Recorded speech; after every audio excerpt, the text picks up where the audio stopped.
ఇది కేవలం సమాచారంగా మాత్రమే భావించండి. వైద్య నిపుణులను సంప్రదించండి. ఈ మధ్య మనకి కోజిక్ యాసిడ్ అని, తర్వాత నయాసైనమైడ్ అని, ఇవన్నీ చాలా పాపులర్గా చూస్తున్నాం. అంటే ఇవన్నీ మనకి సోషల్ మీడియాలో చాలా పాపులర్ అయిపోయి తెలిసి తెలియక చాలా మంది వెళ్ళి ఓవర్ ద కౌంటర్ లో పర్సంటేజెస్ కొనేసుకుని వాడేస్తున్నారు.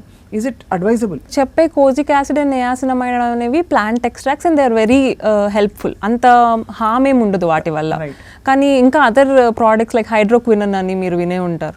దానివల్ల ఇంకా చాలా హామ్ అయ్యి వాళ్ళు స్కిన్ డార్కెన్ అయిపోయి చాలా సైడ్ ఎఫెక్ట్స్ ఉంటాయి. కానీ కోజిక్ యాసిడ్ మైల్డర్ వేరియంట్ అనమాట. సో బట్ ఎవరైనా సరే డర్మటాలజిస్ట్ని అడిగి it is better for them to be prescribed by dermatologist.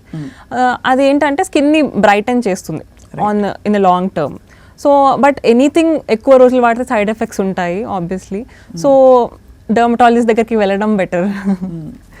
ఇప్పుడు యాంటీ ఏజింగ్ ట్రీట్మెంట్స్ చాలా వచ్చేసాయండి స్కిన్కి. కానీ ఓవరాల్గా మీరు ఈ ఫేషియల్స్ చేయించడం రెగ్యులర్గా అన్నది అదర్ దెన్ ఎక్స్ఫోలియేషన్, క్లెన్సింగ్ తప్ప నిజంగా మనకి ఏళ్ళు వెనక్కి వెళ్ళిపోయే అంత ఈ ఫేషియల్ ట్రీట్మెంట్స్ తీసుకోవడం వల్ల జరుగుతాయండి? I'm talking about these classic facials. అంటే ఫేషియల్స్ వల్ల యాంటీ ఏజింగ్ అనేది అంత ప్రిడామినెంట్గా కనిపించదండి. మెయిన్గా అదేంటంటే మన పైన డెడ్ స్కిన్ తీసేస్తుంది. ఫేషియల్స్ అండ్ కెమికల్ పీల్స్ అవి చేసేది మెయిన్గా అదనమాట. సో ఏంటంటే మీరు ఇప్పుడు ఒక 1 month తిరిగేసి బాగా పని చేసి టయర్డ్ అయిపోయినప్పుడు మీ ఫేస్లో అది కనిపిస్తుంది. So once you remove all that కొంచెం ఫ్రెష్గా అనిపిస్తారు. అంతేకాని అది వేళ్ళు వెనక్కి వెళ్ళిపోవడం అనేది కొంచెం అతిశయోక్తి అనాలి.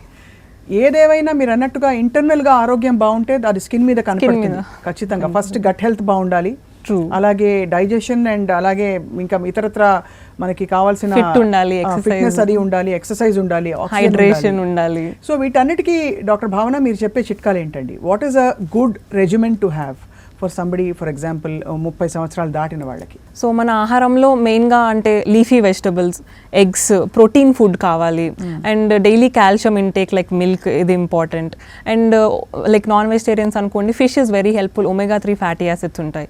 సో ఇలాంటి పోషకాహారం తీసుకోవాలి. అండ్ నేను పూర్తిగా జంక్ ఫుడ్ మానేయమని చెప్పను, కానీ కొంచెం తక్కువ లెవెల్లో పెట్టుకుంటే మంచిది.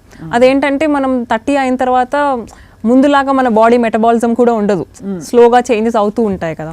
సో అదంతా మనం డైజెస్ట్ చేసుకొని ప్రాపర్గా పెట్టుకునేంత హెల్ప్ బాడీకి కావాలన్నమాట. సో ఫ్రూట్ జ్యూసెస్ లాంటివి, ఇలాంటి యాంటీ ఆక్సిడెంట్స్ ఉన్న ఫుడ్ తీసుకోవాలి. అండ్ మస్ట్ అండ్ షుడ్గా ఎక్సర్సైజ్ చేయాలి మార్నింగ్ అండ్ ఈవినింగ్, అట్లీస్ట్ ఒక ½ an hour just for your body to అంటే ఇట్లా లేజీ స్టేట్ నుంచి కొంచెం యాక్టివ్ ఉండడానికి ఎక్సర్సైజ్ కావాలి. And very important hydration. Skin ఒకటనే కాదు, మొత్తం బాడీ ఆర్గన్స్కి హైడ్రేషన్ హెల్ప్స్. డైలీ ఒక 3-4 liters వాటర్ తాగడం అనేది. అండ్ స్కిన్ పరంగా చెప్పాలంటే సన్ స్క్రీన్ ఇస్ కంపల్సరీ. ఇది అంటే నేను ఊరికి తెల్లగా ఉండడానికి అని చెప్పట్లేదు, స్కిన్ హెల్త్ కోసం కూడా. Actually sunscreen helps in decreasing skin cancers. So sunscreen అనేది ఒక మస్ట్ అండ్ షుడ్గా స్కిన్ కేర్ రొటీన్లో పెట్టుకోవచ్చు. సన్ స్క్రీన్ అనేది అది ఇదివరకు లేనంతగా ఇప్పుడు మనం దాని గురించి ఎక్కువ మాట్లాడుకుంటున్నాం.